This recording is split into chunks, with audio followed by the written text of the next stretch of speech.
அன்று நடிகர் விஜய்க்கு 1 லட்சம் ரூபாய் அபராதம். இன்று அஜித் குமார் வழக்கில் காவலர்களை திணற வைத்த கேள்விகள். தமிழ்நாட்டையே உலுக்கிய சம்பவமாக அஜித் குமார் லாக்அப் மரணம் மாறியுள்ளது. இந்த சம்பவத்தில் காவலர்கள் அஜித் குமாரை தாக்கிய காணொலி சமூக வலைதளங்களில் பெரும் பரபரப்பை ஏற்படுத்தியது.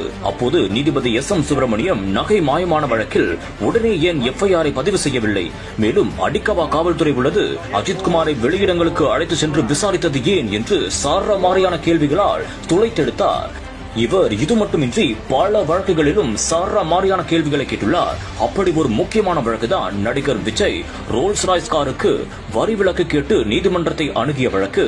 அந்த வழக்கையும் எஸ்.எம். சுப்பிரமணியம் விசாரித்து சாரமாரியான கேள்விகளையும் எழுப்பினார். சமூக நீதிக்காக பாடுபடுவதாக கூறும் நடிகர்கள் வரி ஏய்ப்பு செய்வதை ஏற்கவே முடியாதது, நடிகர்கள் உண்மையான ஹீரோக்களாக இருக்க வேண்டும் என்று கூறினார். மேலும் விஜய்க்கு 1 லட்சம் ரூபாய் அபராதமும் விதித்தார்.